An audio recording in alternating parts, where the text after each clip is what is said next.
Un homme d'affaires noir en faillite prend en stop une autostoppeuse sans savoir qu'elle est une millionnaire en fuite. Le moteur rugit lorsque Darius appuya sur l'accélérateur.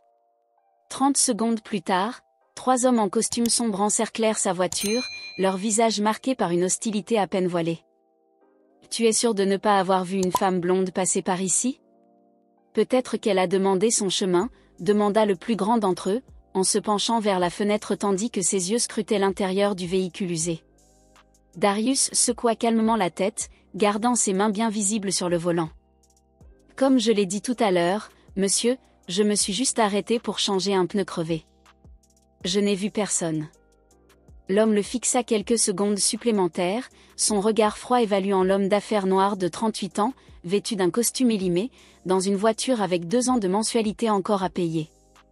Puis, enfin, il s'éloigna. Darius expira le souffle qu'il ne savait même pas retenir. « Ils sont partis ?» La voix féminine venait du coffre, suivie d'un bruit métallique. Le couvercle s'ouvrit de l'intérieur. Une femme aux cheveux blonds en bataille apparut. Ses vêtements de course coûteux étaient couverts de boue. « Merci. Je ne sais pas ce qui serait arrivé si tu ne m'avais pas caché. » Darius Thomas n'aurait jamais imaginé que sa journée se terminerait ainsi.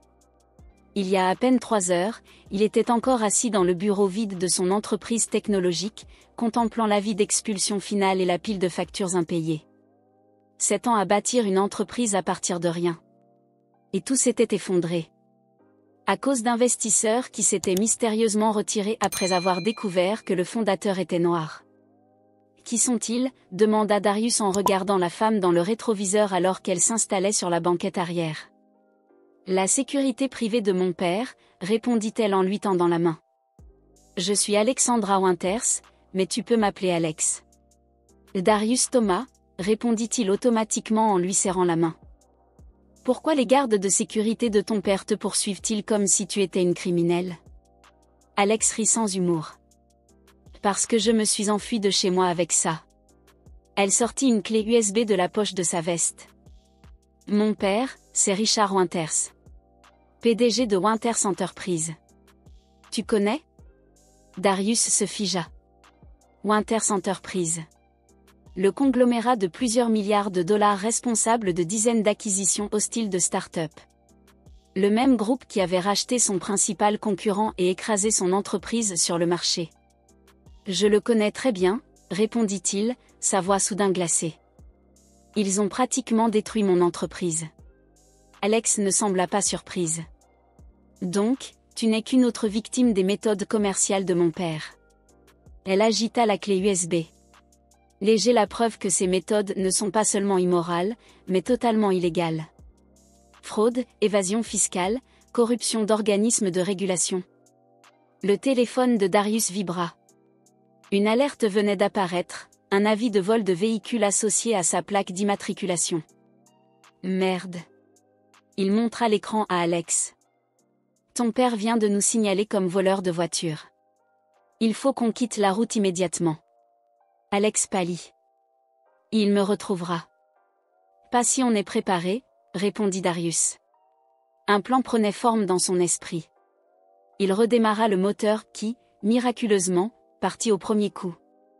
Tandis qu'il empruntait une route secondaire, Darius jeta un coup d'œil discret à Alex sur la banquette arrière. Comment une héritière, née avec une cuillère en argent dans la bouche, pouvait-elle trahir sa propre famille ? Et pourquoi avait-elle choisi sa voiture à lui, un inconnu, pour fuir ?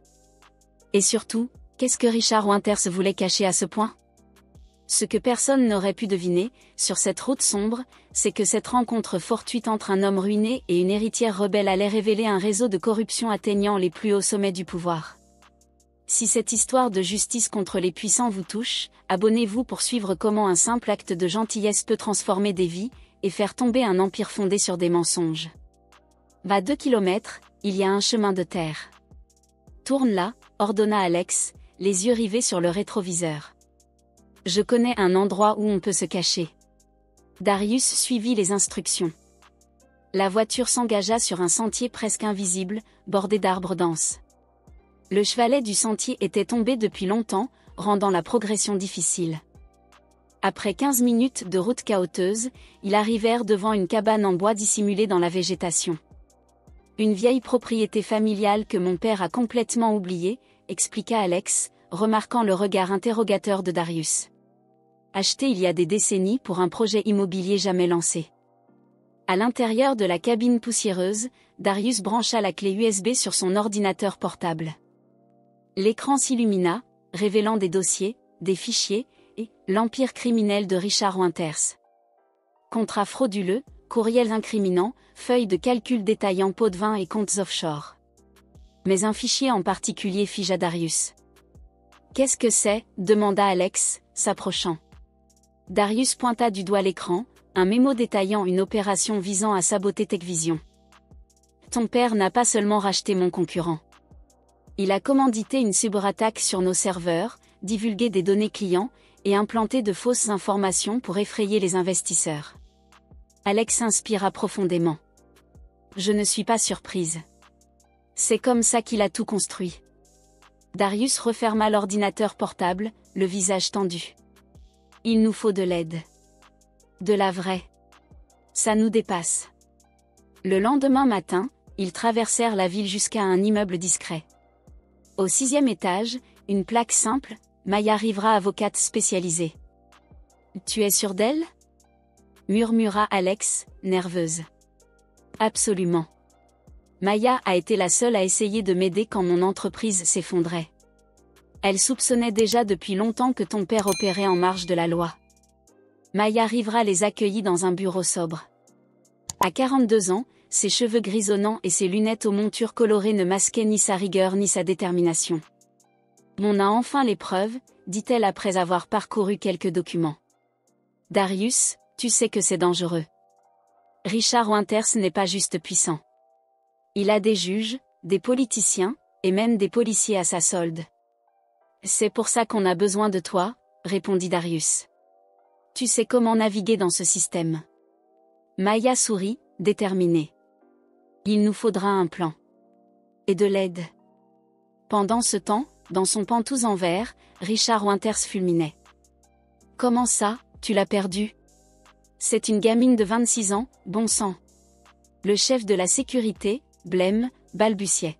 « Monsieur, nous surveillons toutes les caméras de la ville, mais elle a disparu. On pense qu'elle reçoit de l'aide. » « Qui ?» rugit Winters. L'agent glissa une photo sur la table. Image de basse qualité, Darius aidant Alex à monter dans sa voiture. Richard Winters plissa les yeux. « Qui est-ce » Darius Thomas. Ancien PDG de Techvision. Une société que nous avons, indirectement acquise l'an dernier. Winters ricana avec mépris. Ce loser. Alexandra aurait pu choisir mieux. Il n'est rien. Un raté. Il jeta la photo au loin. Trouvez-les. Et récupérez cette clé USB avant qu'il ne fasse une bêtise. Mais ce que Richard Winters ignorait, c'est qu'une équipe improbable se formait contre lui. Maya avait fait appel à sa meilleure amie, Zoé Chin, une experte en cybersécurité ayant travaillé pour le gouvernement. Ensemble, dans un petit appartement éloigné du centre-ville, elles établirent un plan méticuleux.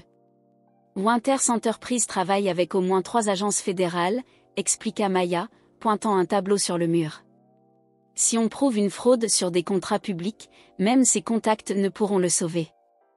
Le problème, c'est leur sécurité informatique, ajouta Zoé en pianotant sur son clavier.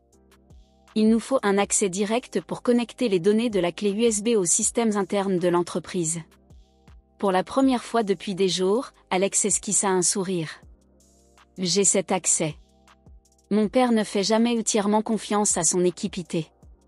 Il a créé des identifiants familiaux, qui n'expirent jamais. Mais il nous faut plus encore, dit Darius, pensif. Il faut le forcer à s'exposer. En public. Pendant 2 semaines, ils travaillèrent jour et nuit. Darius vendit sa montre de luxe, dernier vestige de ses jours de gloire, pour financer l'équipement. Alex cartographia la structure de l'entreprise. Maya rédigea les documents légaux. Zoé pirata les couches les plus profondes du système Winters pour stocker et organiser les preuves. Leur première petite victoire survint lorsqu'ils accédèrent à distance aux courriers électroniques des entreprises, confirmant des stratagèmes de fraude fiscale. La deuxième eut lieu lorsqu'ils identifièrent 3 juges ayant reçu des paiements illégaux pour des décisions favorables à l'entreprise de Winter. Ce soir-là, seul dans la cuisine, Alex trouva Darius en train de travailler tard. « Pourquoi fais-tu ça » demanda-t-elle doucement. « Tu aurais pu me dénoncer, obtenir une récompense et recommencer ta vie. » Darius leva les yeux de ses documents. « Certaines choses sont plus importantes que l'argent. La dignité, la justice, la chance de prouver que le système peut fonctionner pour tout le monde, pas seulement pour des hommes comme mon père. » Alex hocha lentement la tête. « Tu aurais pu être l'un d'eux, tu sais, riche, puissant. » « Jamais, » répondit Darius avec un sourire ironique. « Ils ne m'ont jamais laissé entrer dans le club. Pas avec cette peau. » Le lendemain, Richard Winters tint une conférence de presse annonçant la plus grande acquisition de l'histoire de l'entreprise, l'achat de Garner Technology, une société rivale. Personne ne remarqua un homme noir en costume simple, qui observait discrètement depuis la rangée du fond. Et personne ne se doutait non plus que ce serait le début de la fin pour l'un des hommes les plus puissants du pays. Alors que les caméras clignotaient et que les journalistes posaient des questions obséquieuses, Darius s'éclipsa discrètement de la salle, tapant un message au groupe. Phase interminée. Il n'a aucune idée de ce qui l'attend. Ce que Richard Winters n'aurait jamais pu soupçonner, c'est que, pendant qu'il parlait d'intégrité et de responsabilité des entreprises, des gens ordinaires rassemblaient les outils pour exposer ses mensonges. L'homme qu'il avait qualifié d'échec avait transformé sa plus grande faiblesse, le fait d'être perpétuellement sous-estimé, en son arme la plus puissante. Et dans les 72 heures suivantes, le monde des puissants allait être bouleversé. L'auditorium de Winter Enterprises était bondé pour l'annonce de la plus grande fusion d'entreprises de l'année. Richard Winters souriait aux caméras, tandis que les diapositives affichaient des graphiques en hausse. « Cette acquisition représente l'avenir de notre industrie », proclama-t-il. L'entreprise Winter a toujours été guidée par l'éthique et l'innovation. C'est à ce moment précis que tous les téléphones portables de l'auditorium vibrèrent simultanément. Un lien anonyme s'afficha, accompagné du message « Le vrai Winter est Enterprise ». La confusion gagna la salle. « Je continue », tenta Richard, remarquant le changement soudain. Une journaliste l'interrompit. « Monsieur Winters, pourriez-vous commenter les documents montrant que votre entreprise a délibérément saboté des concurrents plus petits, dont Techvision ?» Le sang quitta le visage de Richard. Au dernier rang, Darius observait calmement, Maya à ses côtés. « Absurde, » répondit Richard. « Il s'agit clairement de faux. » « Qu'en est-il des registres des paiements au juge ?» demanda un autre journaliste. « Ou des courriels détaillant l'évasion fiscale systématique ?» Les écrans autour d'eux, contrôlés à distance par Zoé, commencèrent à afficher des emails, des mémos et des feuilles de calcul extraits directement des serveurs de l'entreprise. « Où est Alexandra ?» cria Richard à son chef de la sécurité. « C'est elle qui fait ça, n'est-ce pas ?» En réponse, les écrans affichèrent un message enregistré d'Alex. « Je m'appelle Alexandra Winters. Je présente ces preuves car je crois qu'aucune entreprise ne devrait être au-dessus des lois. Ces documents internes prouvent des années de pratiques prédatrices, de discrimination systématique contre les entrepreneurs noirs et latinos, d'évasion fiscale et de corruption judiciaire. » Richard tenta d'éteindre les écrans, mais il était trop tard. Au fond de l'auditorium, des agents fédéraux entrèrent discrètement. Maya s'était coordonnée avec les autorités pour s'assurer d'un soutien juridique complet. « C'est un complot !» hurla Richard. « Ma propre fille manipulée par des concurrents jaloux. »« Personne n'a manipulé votre fille, » dit Darius en se levant enfin. « Elle a pris sa propre décision morale, ce que vous n'avez manifestement jamais fait. »« Et toi ?» gronda Richard. Tu crois que ça va sauver ta petite entreprise ? Je ne suis pas là pour mon entreprise. Je suis là pour que justice soit rendue à tous les entrepreneurs que vous avez systématiquement détruits, parce qu'ils ne correspondaient pas à votre profil. Un murmure parcourut l'auditorium. L'action de Winter Enterprises s'effondrait en temps réel sur les écrans. Tu n'as aucune idée à qui tu as affaire, murmura Richard. J'ai des juges, des politiciens. Plus maintenant, l'interrompit Maya en montrant son badge. Maya Rivera, conseillère spéciale auprès du ministère de la Justice. Tous ses amis font déjà l'objet d'une enquête. Les agents s'approchèrent avec des mandats d'arrêt. Richard Winters, vous êtes en état d'arrestation pour fraude fiscale, corruption active et violation des lois antitrust, annonça l'agent principal. Tandis qu'il l'emmenait, Richard jeta un dernier regard désespéré à Darius. Tu crois avoir gagné? Ce n'est pas fini. C'est fini depuis le moment où vous avez choisi le profit plutôt que la décence. La presse mondiale rapporta ce scandale sans précédent. La chute de l'empire de Winter secoua les marchés et ouvrit des enquêtes sur 3 continents. Des documents révélèrent que Richard avait systématiquement saboté des entreprises fondées par des minorités. Zoé, Maya et Alex retrouvèrent Darius dans un café, loin du chaos médiatique. Nous l'avons fait, déclara Alex, épuisé mais soulagé. Et maintenant, demanda Zoé. Qu'est-ce que tu vas faire, Darius? Ce que j'ai toujours voulu faire, créer une technologie qui serve vraiment les gens, pas seulement les puissants. Tu vas relancer TechVision, demanda Maya. Quelque chose de nouveau, répondit Darius. Quelque chose que je n'aurais jamais pu faire avant, parce que le système était fermé aux gens comme moi. Son téléphone vibra avec une notification du ministère de la Justice concernant une indemnisation pour les entreprises concernées. La justice commençait à suivre son cours. Cette nuit-là, alors que Richard Winters passait sa première nuit en prison, Darius et Alexandra contemplaient la ville. « Que ressens-tu » demanda-t-elle. « De la vengeance ?»« Non », répondit Darius. « J'ai le sentiment qu'il y a enfin une chance pour moi, pour d'autres comme moi. » Alors que les lumières de la ville scintillaient dans le ciel nocturne, un partenariat improbable se forgeait. La fille privilégiée qui avait rejeté son empire corrompu, et l'entrepreneur résili qui avait refusé d'abandonner. Ce que personne n'aurait pu prédire, c'est à quel point cet effondrement allait fondamentalement changer le monde de l'entreprise. Et la véritable transformation ne faisait que commencer. 3 ans s'étaient écoulés depuis la chute de l'Empire de l'Hiver. Sur le toit d'un immeuble moderne du centre-ville, Darius Thomas regardait le coucher du soleil, tandis que l'équipe d'Horizon Technologies, sa nouvelle entreprise, célébrait son anniversaire de fondation sur la terrasse. Horizon était né des cendres de TechVision.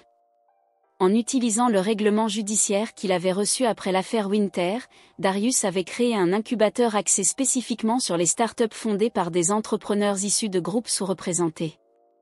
En seulement 3 ans, il avait lancé 17 entreprises prospères et transformé la vie de dizaines d'individus talentueux qui, comme lui, avaient été systématiquement exclus de l'écosystème technologique. Monsieur Thomas, votre interview en direct commence dans 5 minutes, l'avertit son assistant. Darius ajusta sa cravate et se dirigea vers le studio de fortune. L'émission était consacrée à New Leader, qui mettait en lumière des entrepreneurs innovants. Nous sommes en direct avec Darius Thomas, fondateur d'Horizon Technologies et récemment nommé entrepreneur de l'année, annonça l'animateur. Darius, votre histoire a inspiré des milliers de personnes. D'entrepreneurs en faillite à l'une des figures les plus influentes du secteur en seulement 3 ans. Quel était le secret? Darius sourit. Il n'y a pas de secret. Juste la prise de conscience que le véritable succès ne consiste pas à gagner seul, mais à ouvrir des portes pour que d'autres puissent aussi y entrer. Pendant ce temps, à des kilomètres de là, dans une prison à sécurité minimale, Richard Winters regardait la même interview sur une petite télévision communautaire. Son visage autrefois imposant portait désormais de profonds signes de défaite. La peine de 7 ans pour délit d'entreprise n'était que le début.